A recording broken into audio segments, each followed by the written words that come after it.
ओम शांति 31 जुलाई 2025 महावाक्य बाबा कहते मिठे बच्चे तुम्हें सकाळु सकाळु उठी बहुत स्नेह कुह बाबा गुड मॉर्निंग। यही याद द्वारा ही तुम्हें सत्व प्रधान होइजिब। आजिर प्रश्न सठिक याद द्वारा बाबा करेन्ट नेबाई केउं मुख्य गुणगुड़िकर आवश्यकता रही। सठिक याद द्वारा बाबा करेन्ट नेबाई केउं मुख्य गुणगुड़िकर आवश्यकता रही। उत्तर बहुत धैर्यवान होई बुद्धिमानी और गंभीरता द्वारा निजको आत्मा निश्चय करी याद कले बाबा करेन्ट मिल एवं आत्मा सत्प्रधान होइजिब। तुमर मन एबे बाबा याद रे आंदोलित हेबा उचित कारण बाबा बहुत भारी वर्षा मिली थाए। तुमे कंटारू फूल हेउछ सबू दैवी गुण आसी जाई थाए। ओम शांति बाबा कहते मिठे बच्चे तत्तम अर्थात तुम्हें आत्मा माने मध्य शांत स्वरूप अट। तुम सबू आत्मा मानकर स्वधर्म हेउछि शांति। शांति धामरू पुणी एठाकू आसी टकी वार्तालाप करुछ। एही सबू कर्मेन्द्रिय तुम मानकू पाठ करने मिली। आत्मा छोट बड़ हुए नहीं, शरीर छोट बड़ हुए। बाबा कहते मो शरीरधारी नुहे, मते पिलामानक सह सम्मुखरे मिलन करने आसवाकू पड़ुछि।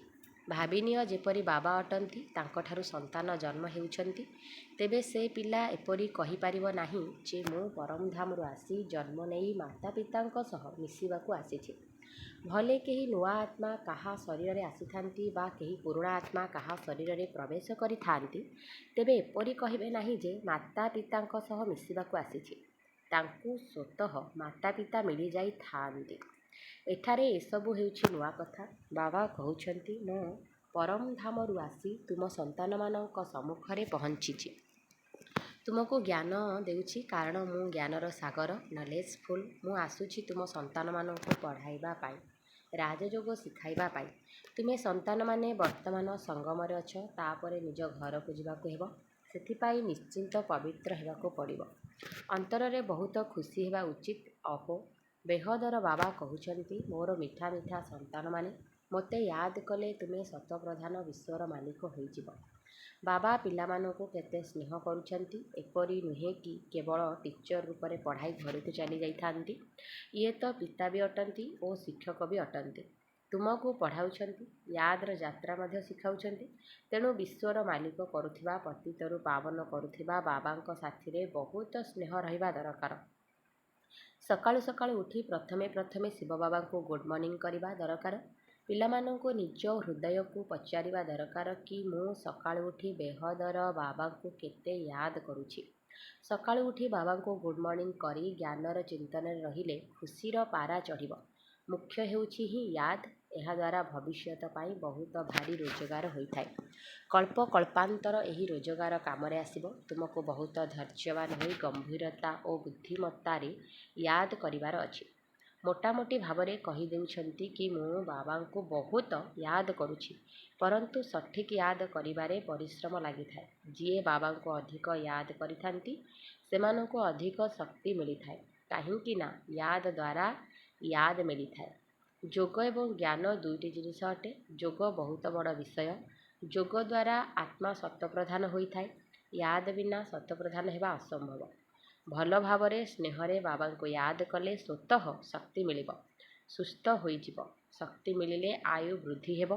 पिलामाने याद कले बाबा मध्य सच लाइट देइथांती।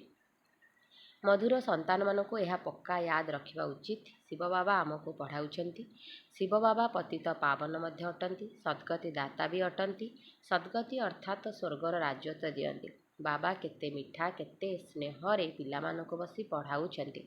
बाबा दादांक द्वारा आमको पढ़ाउछंती। बाबा पिलामानक केते स्नेह देउछंती, किछि कष्ट देउनाहांती। केवल कहउछंती मते याद कर एवं चक्र को याद कर। बाबांक याद रे हृदय एकदम स्थिर होइजिबा दरकार।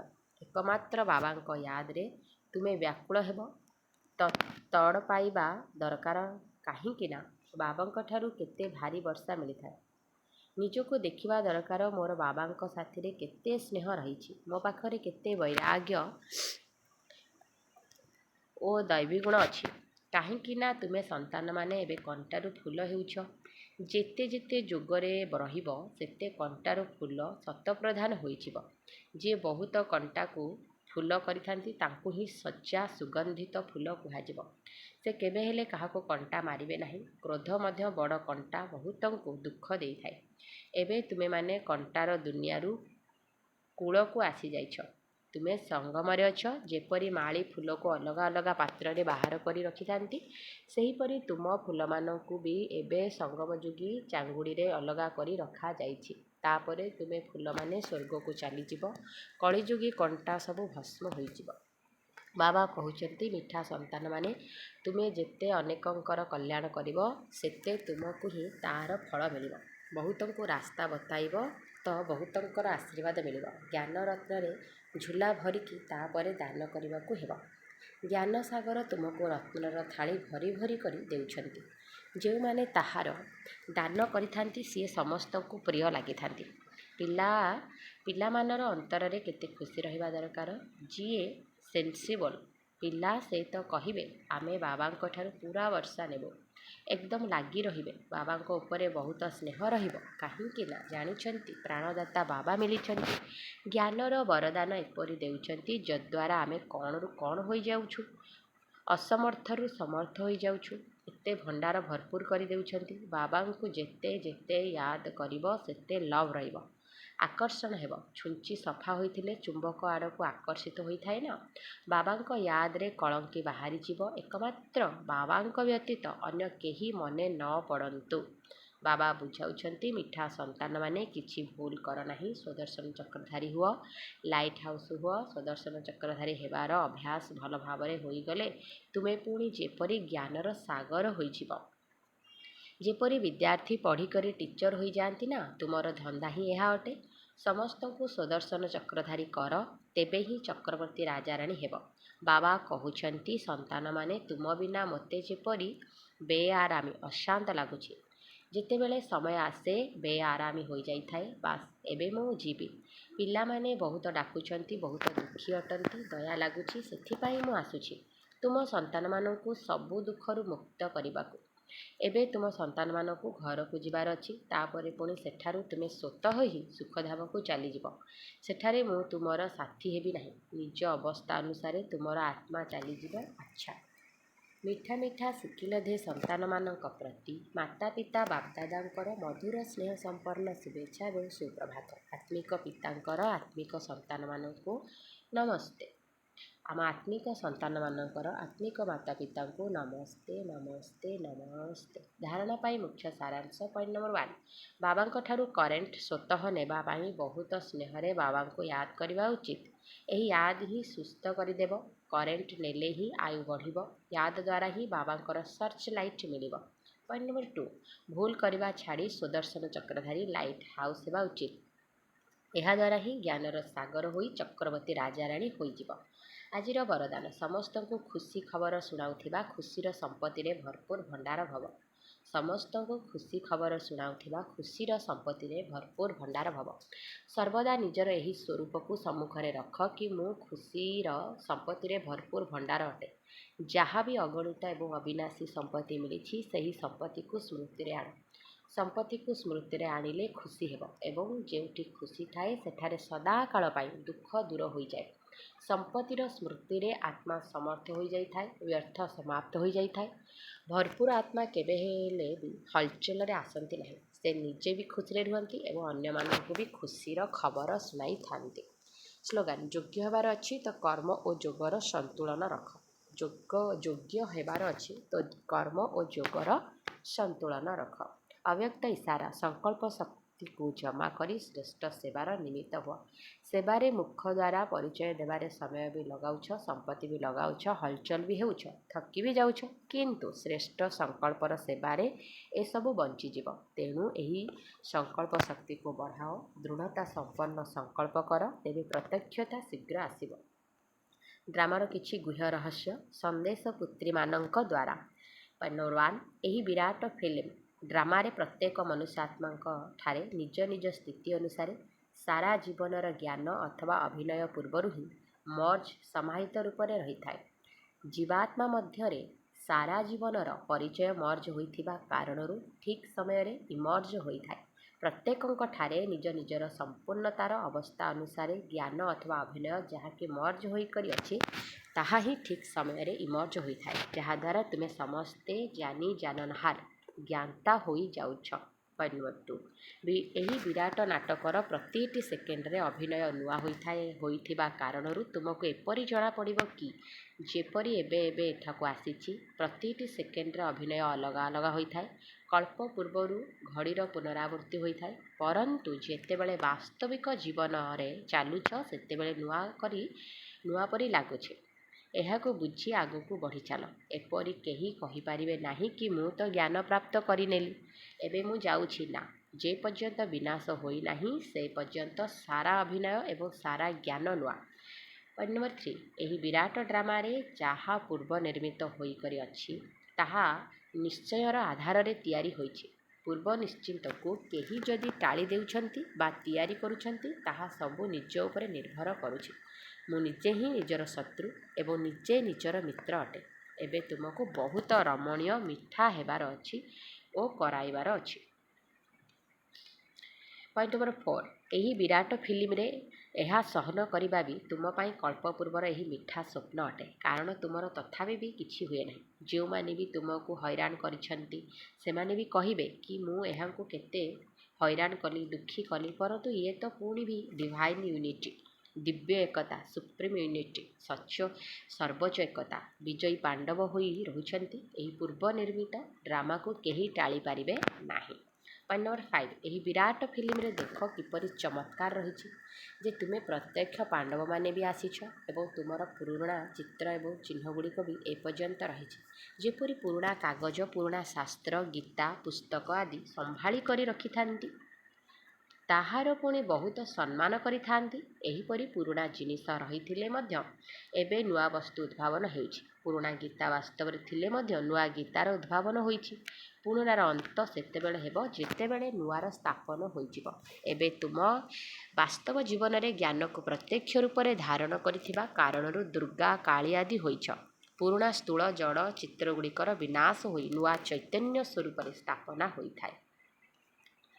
ପଏଣ୍ଟ ନମ୍ବର 6, ଏହି ବିରାଟ ଫିଲ୍ମର ଯୋଜନା ଅନୁସାରେ ସଙ୍ଗମର ମିଠା ସମୟରେ ଆପଣ ଅନନ୍ୟ ଦୈବୀ ସନ୍ତାନମାନେ ହିଁ ବିକାର ଉପରେ ବିଜୟ ପ୍ରାପ୍ତ କରି ବୈକୁଣ୍ଠର ମିଠା ଲଟେରୀ ପ୍ରାପ୍ତ କରୁଛ।